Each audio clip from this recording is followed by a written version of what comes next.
Well, you ready? Yeah. You ready to do this? All right, let's go. Thank you so much. Quick introduction, name and title, and then we'll get into it. Jessica Greene, a licensed psychotherapist. And about to be a doctor. You got it. There we go.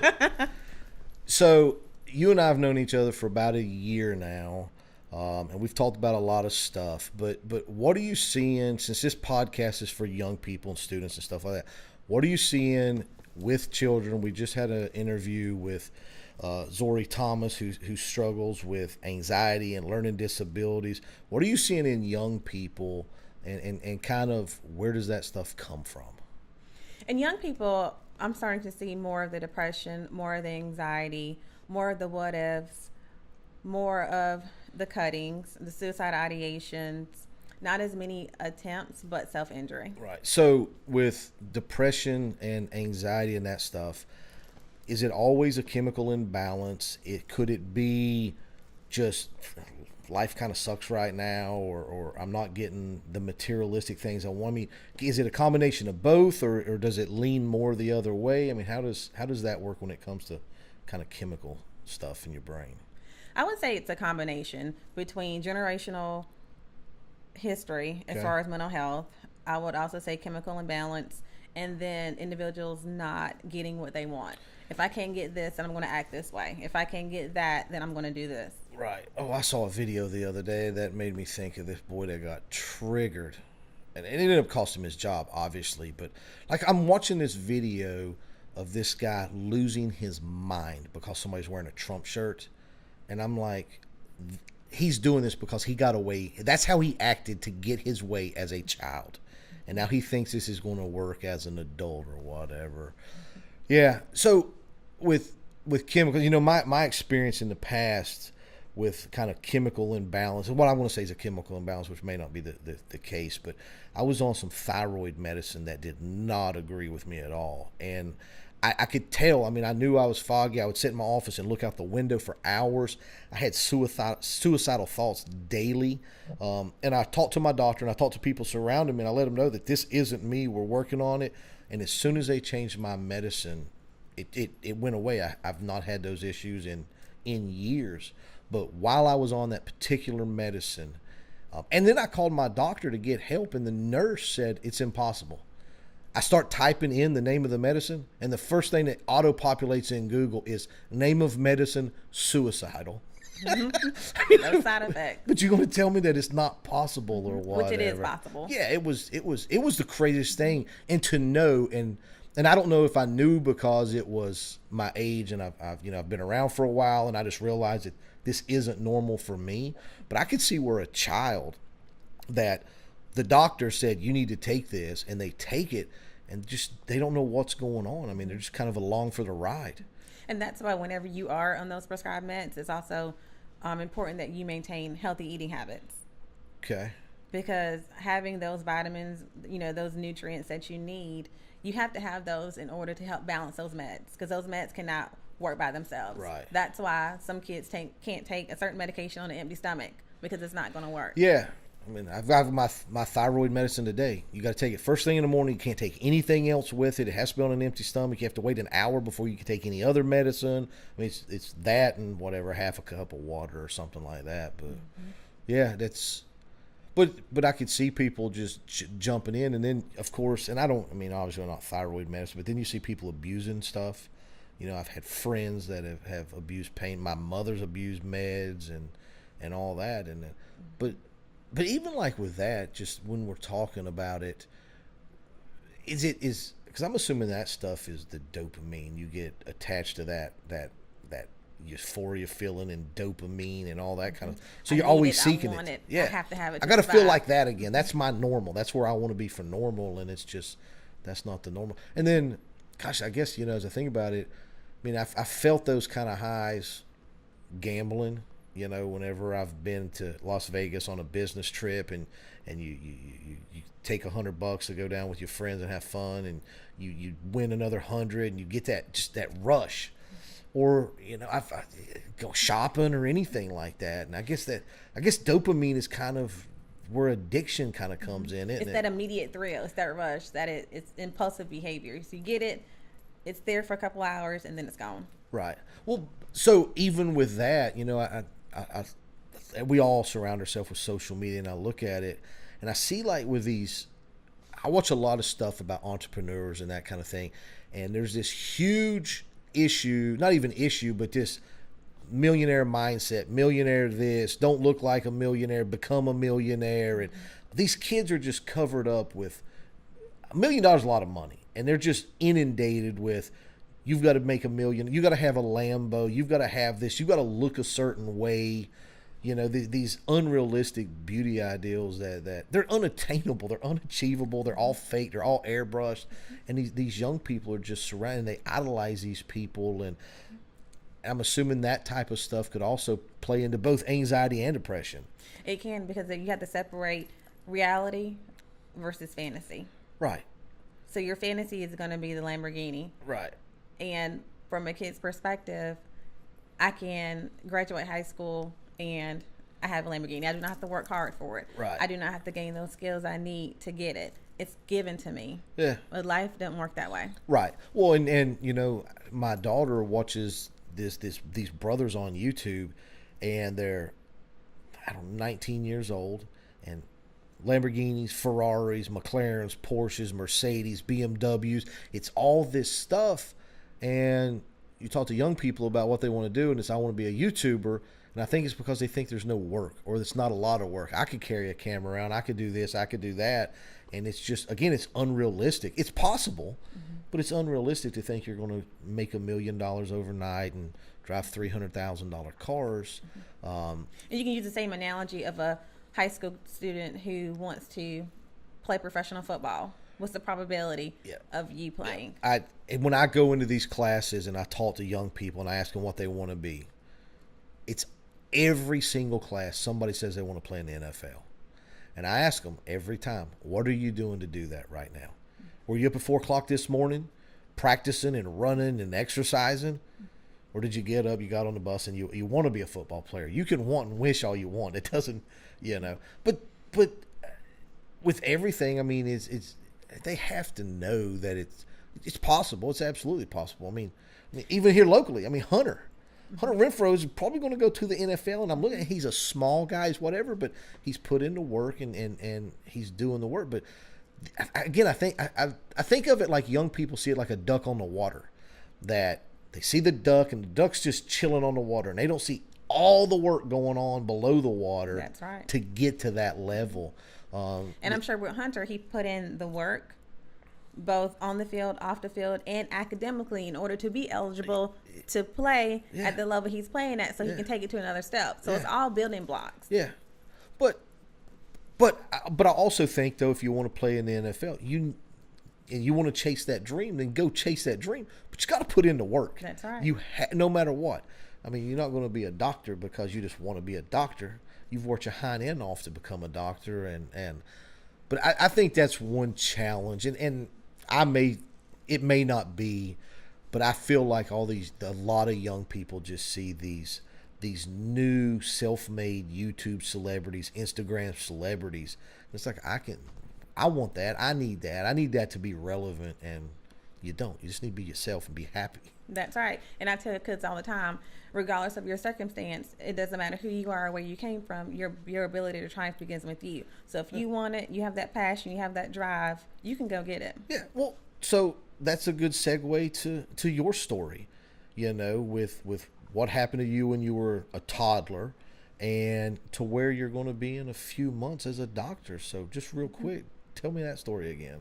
All right, so my father died when I have a twin sister. My twin sister and I were 15 months old in a helicopter crash in Fort Stewart, Georgia. He was the co-pilot, and the pilot was able to eject safely, but my father died on impact. My twin sister and I were 15 months old. My oldest brother was 11, and my middle brother was 9. So my mother had to raise 4 kids by herself. And that's a tough job. My sister and I ran track in high school. My brother played football at Sumter High School, and he continued to play football collegiately at the University of South Carolina. Okay.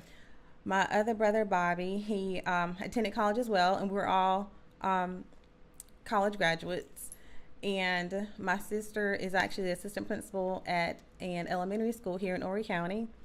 I have a brother who is the manager of a super Walmart. And then myself work for Horry County Schools. And then I'm also a private practice practitioner. Yeah.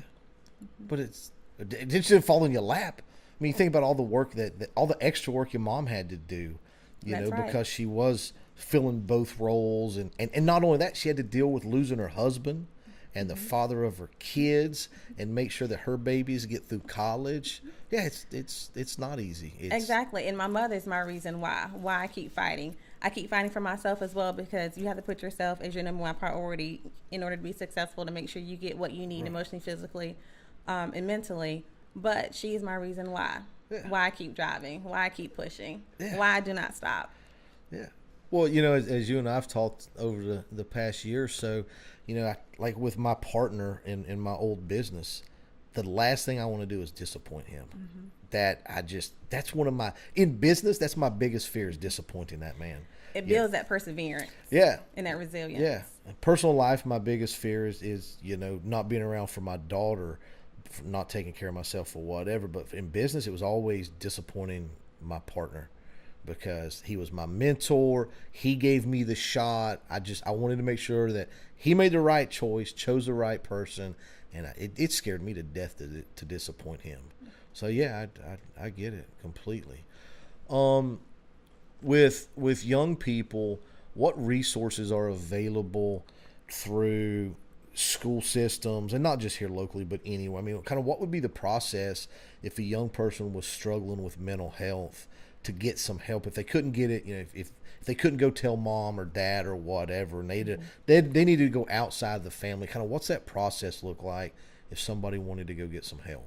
Well, we do have Walk My Mental Health, which is in Conway.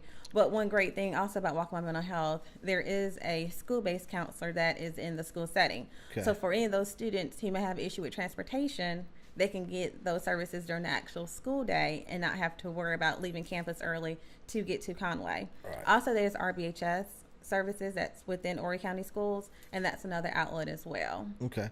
But in just anywhere, I mean, they could start with a teacher. Right. Yes. I mean, they can have a conversation with a teacher. Teacher would take it to guidance counselors or admin or whatever.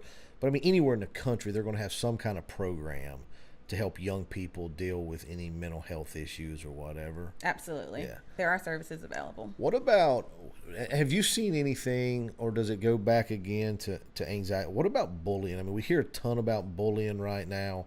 I'm writing a book about bullying, where I used to bully these two girls on the school bus with my friends.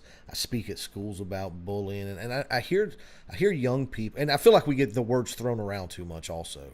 I know that some people say bullying is a pattern and not just one time an isolated event, but what do you see with young people and the effects of bullying on them? I mean, obviously self-esteem kind of stuff, but does it go deeper and further, or could it be a learn? I've seen this is the way my mom is treated by whatever, dad, boyfriend, what have you. I would say it's a combination of a learned behavior and a control issue. They have to be the one in control of the situation every time.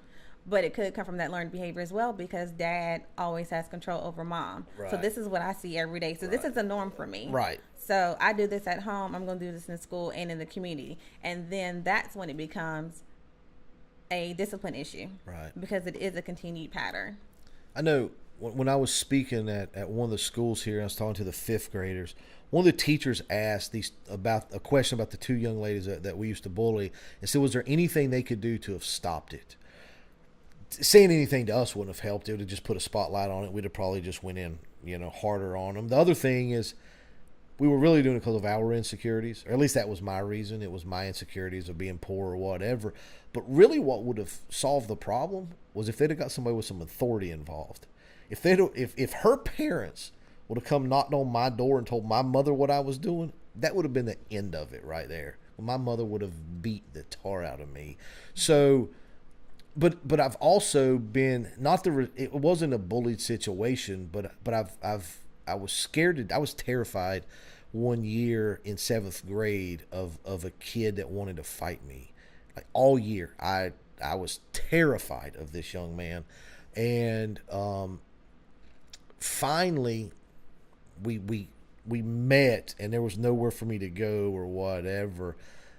But what I realized, and so he hits me, and I was like, oh my God, I fight my brother every day, and you know, you hit like a little girl, and I don't know what I was scared of, but I was terrified of retaliation always. And I don't know, you know, if you're a young person, so I think that's why they're scared to say anything, is because if I say something, I'm going to get beat up. It's going to be worse. Mm-hmm. I'm the snitch. Yeah, but I don't know that that's the case. I think that's the path to stop it. It sucks because you are worried about all that stuff. But I think that's the way to stop this kind of stuff, is you go talk to somebody with some authority to kind of put an end to it. And when you do talk to that person that's in that authoritative role, they can say, they do not have to say where they received that information from. They can just say, it has been brought to my attention. Yeah, well, and I know there's a lot of like anonymous bully boxes in schools and all that kind, where you can drop a note in it or whatever. But and now kids, you know, like I keep going back to my experience with these two young ladies. There was no social media back then. I mean, so when they got off the bus, it was over for them until the next morning. But now it's social, and these young people, you know, it's a click of a button, and they can't get away from it. And it's not just you and I making fun of each other. Now it's everybody else sees it, and everybody else piles on, and it's heartbreaking. There's stories just not too long ago about a 9-year-old girl killing herself because of cyberbullying. I mean, I can't understand that, and I don't think also. I mean, I'm not pro bullying. Nobody would be, but I don't think the people that were picking on her wanted her to go kill herself. But when you engage in that conversation, when you reply back to it, you're just as guilty. Yeah. No, I mean, it's so sad that some person that it was so bad for them. The pain or the whatever was so bad, or whatever it was so bad that they decided that it was final, and I've got to stop this. And the only way I know to stop it is eliminate myself from this equation, and it's just... And that's the point of no return. Oh, yeah. So sometimes I may ask my clients, do you want the pain to go away, or do you want to die? Yeah. If you want the pain to go away, okay, we can work on this. We can get some coping strategies, figure out what we need to do. Right. But if you want to die, then that's a different ballgame. Yeah, well, and I watched a documentary about, you know, people that try to kill themselves jumping off the Golden Gate Bridge. And the survivors that were on the documentary, they all said the same thing. As soon as they stepped off, they knew they made a mistake and did not want to die. Mm-hmm. You know? But at that moment, if the pain is so bad, whatever that is for you, if it's so bad that that's the only way you see of making it go away.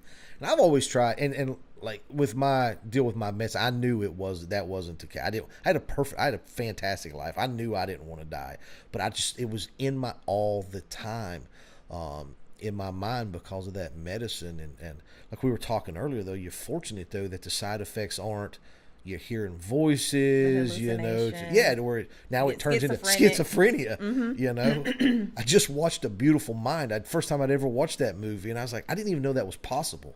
I did not know that you could hallucinate and see things, and I didn't know that would be the most terrifying thing to me ever. You know, and to think that people have to walk around like that daily, you know. And they look like you and I. Yeah.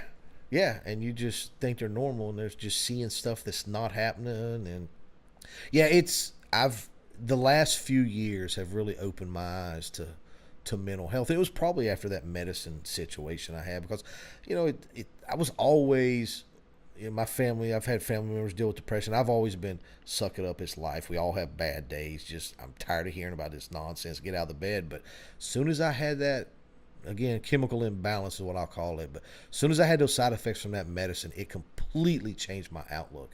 Because what I realized is when that was going on, I was along for the ride. I had no control over. I knew something wasn't right, but there was nothing I could do about it other than find different meds.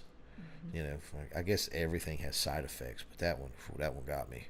It was tough. It was really, really crazy, really strange, because it was almost like you were dreaming, because you knew it wasn't you, but it was there constantly. And like, I would have conversations with people. I'd be looking at you in the face, but paying attention to what's going on behind you and not listening to anything. And that would be all day.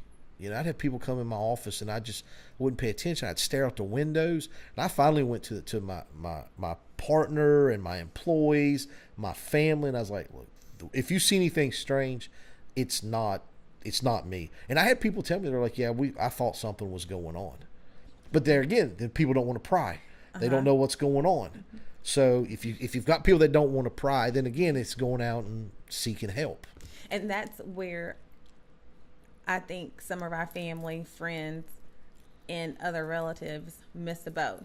They know something's going on with us, but they do not want to be nosy. They do not want to pry. Right. But then if something happens, coulda, woulda, shoulda. Right. But it's too late. Yeah, absolutely. Well, and then, with me personally, and I don't mind sharing with people, but for me, whenever you and I met, I wanted to find a female therapist because I'm a big burly guy and you're not supposed to show emotion. So I felt like I could be more honest than if I was with another male, because I can't show weakness to another male, right? I mean, and I'm assuming I'm not the only guy that would think like that. You're not. It's that perception of a male having to see a therapist. And I see it as, you're not seeing a therapist, you're seeing someone who can help you figure this out. We're getting a plan together. It's not me telling you what to do.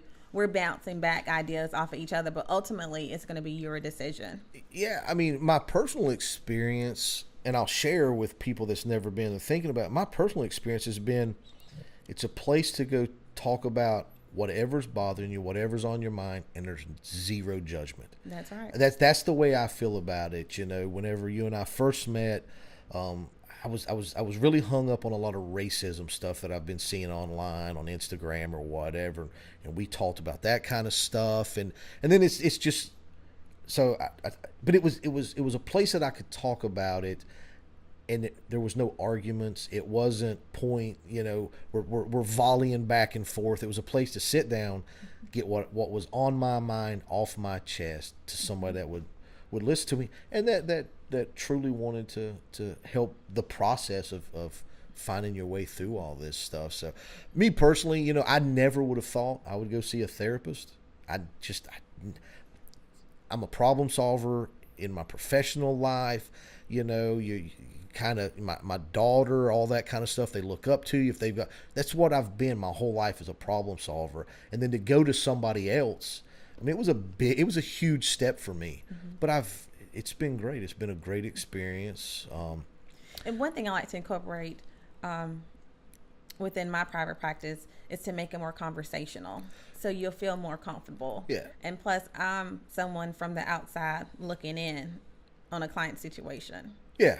Well, and that's how I like to talk, is conversational. Even like in these podcasts and stuff like that, I want it to be a conversation. But that's what it's been. Now, I've also noticed that I go in and I just hijack the hour that we've got, and I just ramble. But I guess that's part of it. That's the way I get stuff off my chest and kind of decompress. But no, I think it's been beneficial to me.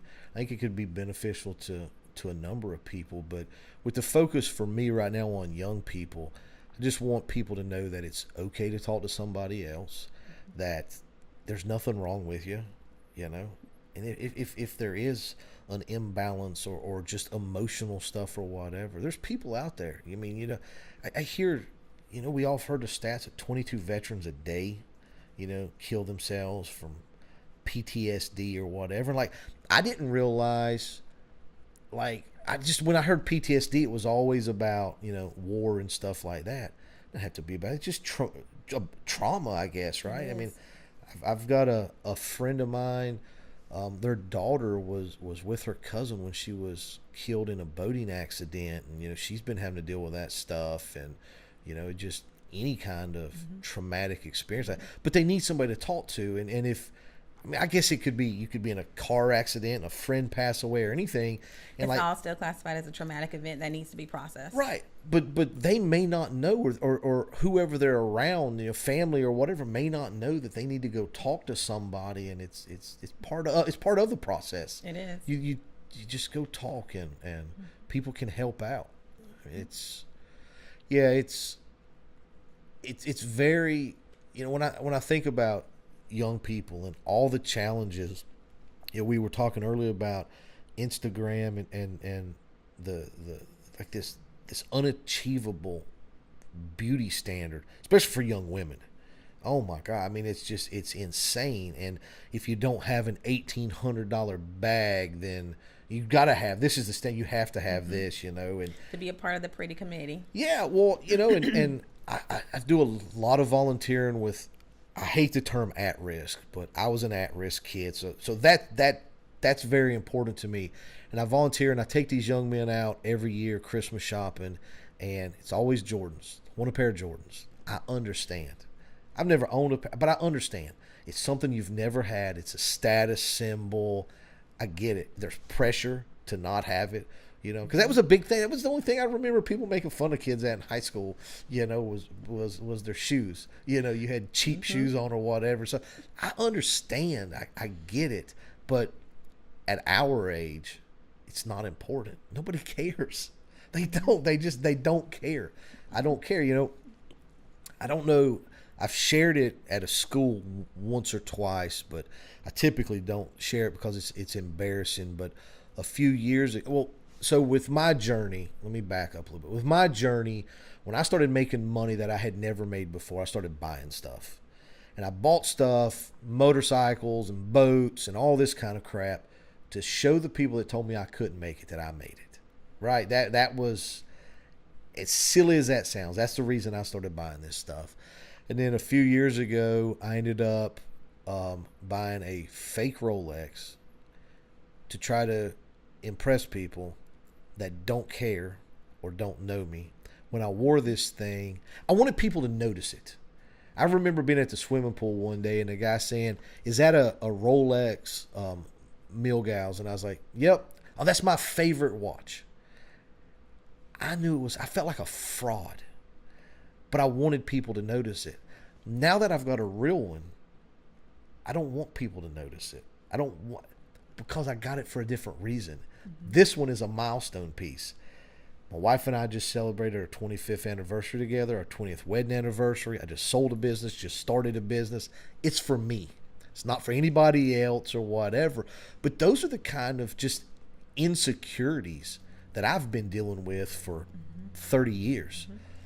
Want to live like the Joneses. And you have to remember, too, from the outside looking in, you see this fabulous home. But on the inside, you may have a wife who's verbally abusive or physically abusive to the husband. Yeah. So on the outside, it looks fabulous. Yeah. But on the inside, it's a different story.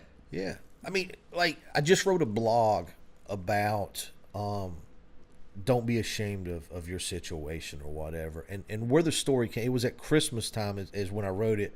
Because when I wasn't driving yet, I don't think so. I was 14 or 15, living in the projects. We had no money. And my mother went and bought 99-cent boxes of chocolate-covered cherries, wrapped them, and we drove around. We probably drove 200 miles that day, delivering them to her friends. I was humiliated. They were a terrible gift. It's 99-cent cherries. Why are we wasting our time? Nobody wants this stuff. It took me 30 years to realize that they weren't 99-cent boxes of cherries. They were gifts that came from the heart and were wrapped with love, and that's all she could afford. She did what she could do. Just like when she went to go get on welfare, that's what she had to do. She didn't want to go get on welfare and food stamps and free lunch. She had to because she had 2 kids she had to take care of. That's right. And life is like a deck of cards. It's the hand you're given, but it may not be the hand that you really want. Right. But either you're going to fold or you're going to play to win. Yeah. Yeah. Well, and I really enjoy talking to young people because I tell them the stuff that took me a long time to learn in hindsight, right? Like my life really changed when I surrounded the circle. I call it circle of influence. But when I changed the people I surrounded myself with, my life changed when I quit hanging out with ordinary people and I sought out extraordinary people. That's when my life changed. Whenever I surrounded myself with my mentor and his circle of influence, who were other business leaders and stuff like that, that's when my life changed. When I quit surrounding myself with people that were giving me their excuses why they didn't chase their dreams, why I shouldn't chase mine. And I hope that some young person will see it, hear it, whatever, and they'll be 20, 15, 20, 30 years ahead of me in that kind of life lesson or whatever, because I'm not real smart. It took me a long time.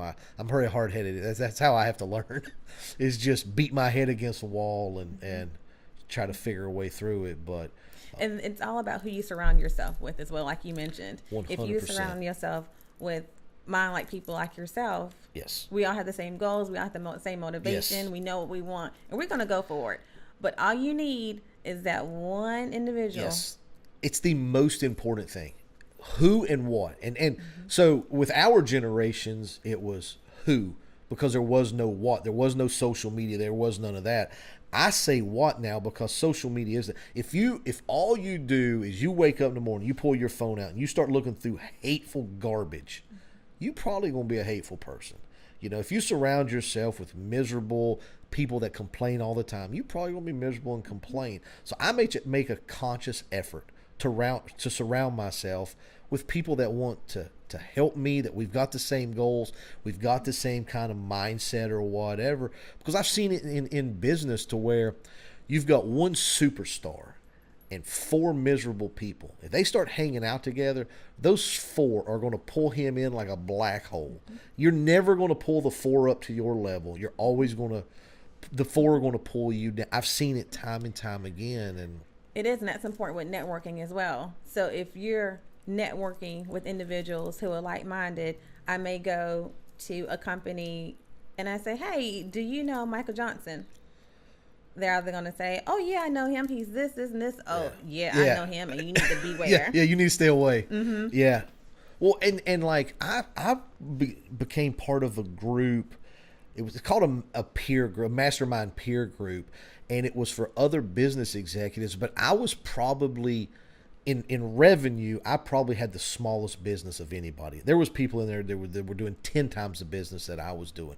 But those were the people I wanted to surround myself with. It's because I wanted to learn from them to get to that level, as opposed to hanging around where I was if you're the smartest guy in the room, you're in the wrong room. Mm-hmm. I truly believe that. So it is who you surround yourself with. And that's what, with my experience with bullying, I've got to take responsibility for my own actions, and it was my own insecurities. And I don't remember bullying that we wanted to make them cry. It was more that I wanted to make people who I thought were my friends laugh. Because when we change schools all the time, I mean, I've been to 3 or 4 different schools in a year.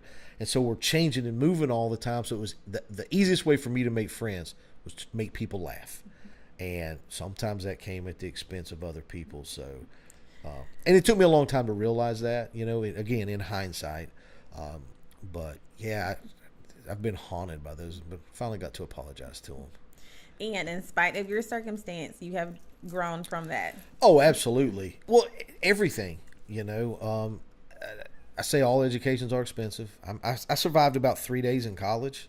That was it. I was a terrible student in high school dropout, went back for the 5th year, that kind of stuff. But I've had plenty of expensive educations, whether it was losing money in the stock market or whatever it was, business, all that kind of stuff. And I try to learn from all of them. And that's the way I learn. I learn from mistakes. Experience. I learn from mistakes. And just if you learn from them, they're an education. If you do it again, it's just a mistake. That's So right. no matter what it is. And it could be personal. It could be relationships. It could be whatever.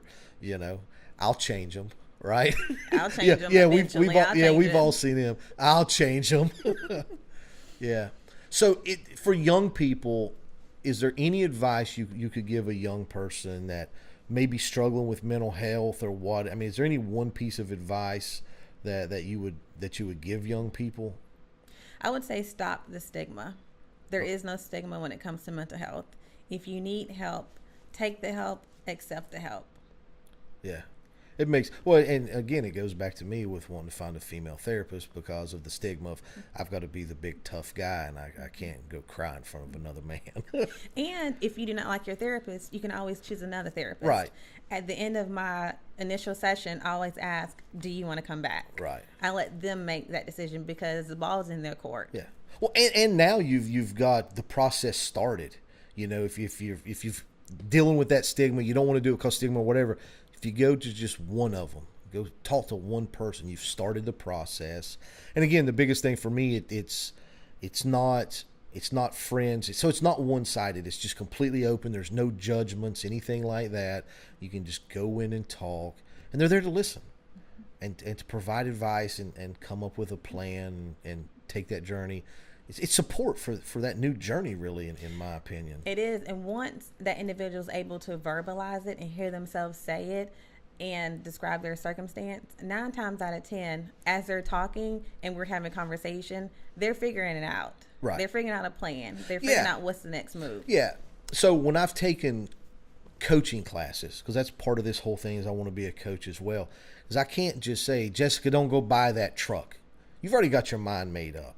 What we have to do is have a conversation, and I have to ask the questions to where in your mind you're like, I probably shouldn't go buy that truck. Mm-hmm. You have to make that choice. Let's weigh the pros and cons of you purchasing this truck. Yeah, somebody just telling you don't do something will never work. That'll make me want to go do it because you're telling me not to. That's right. Yeah, they have to have that aha moment to where they realize that whatever it is, I don't need to purchase this thing. I need to make this change in my life. Whatever. I mean, it could be anything. The circle of influence. It could be buying stuff, and I was terrible. I mean, I used to buy crap all the time, just because, again, like I said earlier, that was the way I tried to, justify not being poor anymore. Mm-hmm. That I wanted to show people that, see, I told you I would make it, so I've got this. And that's the difference between being rich and being wealthy. Yeah, it's the rich go splurge. The wealthy, they let it sit there, and you wouldn't know. Yeah, I mean, and fortunately, I'm beyond that now. I could care less about that materialistic stuff. I've got goals. I'd much rather be doing this. I'd much rather go speak to young people and encourage them. I'm not motivational at all. I just try to encourage people to go chase their dreams. I'm an idiot. If I could do it, anybody. As cliche as that is, if I can do it, anybody can. And my story's no different than your story. Right? I mean, it's just everybody has struggles. That's part of the process. And, but I was speaking at a school last year, and this young man come up after, and we were talking. We probably talked for an hour or whatever. And he was telling me his story about he's been shot 2 or 3 times. I mean, but it really broke down to, I hate this school and all the rich people. They've got the same struggles you've got. I mean, it's just, I don't know what this rich is, right? Everybody's hung up on rich and all that crap. And I don't know what they think of it. What is rich? Is it Warren Buffett, Bill Gates, Jeff Bezos rich? Is it, I mean, what these people that are all hung up on, I've got to be rich, or I hate rich people, or what is that? I mean, is it just because you perceive somebody's doing better than you, so you don't like them because you want to be there and you're not, but they put in the work and you didn't? It's just bizarre. It is, and it's that perception of being rich. Because you have some people who work hard to get where they need to get, but then you have some individuals who it was given. Yeah. So that work ethic isn't there. Right. Yeah. And then, we've all seen people that were born on second, thought they hit a double, I mean, it is, but that's fine too. Somebody worked hard for it. Parents or grandparents or whatever, and they've got their own struggles. I mean, it's just, it wouldn't be easy to have just stuff handed to you. I mean, there has to be mental issues with, I didn't work for it. I've got whatever this is, and I didn't work for it. Somebody gave it to me. I mean, they've got their own challenges as well. Absolutely. Yeah. Absolutely. It just, I don't know. I embrace the way I grew up now. I used to be ashamed of it, but I embrace it now because it's part of my story. It's part of that resilience. It motivated you. It gave you that drive. I'm going to do better. I'm going to stop this vicious cycle. Yeah. I'm not going to continue this. Yeah. I'm not going to have this for my daughter, for my wife. Yeah. Well, again, volunteering with people. Selfless is another big thing of mine. I hate selfish people, and I try to be as selfless as possible. But I was volunteering with these young kids, and there was a story, and I didn't talk to the girl, but this was what I got secondhand. There was a young lady that had an opportunity to go to college. First in her family to go to school, and her mother wouldn't support her because her mother just had another baby and the sister needed to stay home and help raise the baby. That is the most selfish thing. Mm-hmm. It is, and like, this poor girl had the opportunity to break the cycle. She could went to school and showed her little sister how to do it. Show her that process. Help her along the way. Life doesn't end here. Yeah. But you've got a mother that's not supportive and saying, you need to help me raise your baby sister, you know, and I don't know. I hope that she got out of that situation, went to college, and, you know, is living her dream, her best life, and is going to help her little sister do it. But it was frustrating hearing that, because it was just so selfish, in my opinion, to especially for your child, your own child. Because you would want them to do better than I hope my daughter does way better than I've. Just be better than me. It was funny, you know. I love the way children think. So no matter what I've done, you know, we just sold our business, that kind of stuff. I made bracelets to go pass out when I speak to kids about bullying. They say, I refuse to bully on one side, hashtag be better than me on the other. My 8-year-old was more thrilled about that stupid bracelet than any accomplishment I have ever had in my life. Daddy, this is the coolest thing ever. And I'm like, this 20-cent bracelet's the coolest thing ever.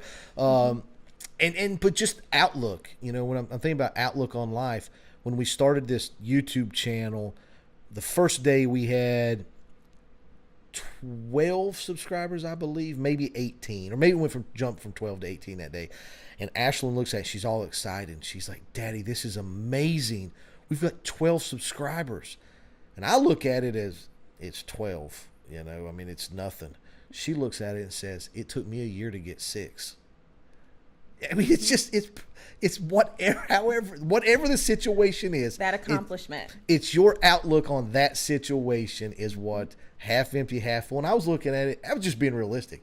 It's 12. I want 12,000 and 120,000. She looked at it as, it took me a year. It took me a year to accomplish what we did in one day.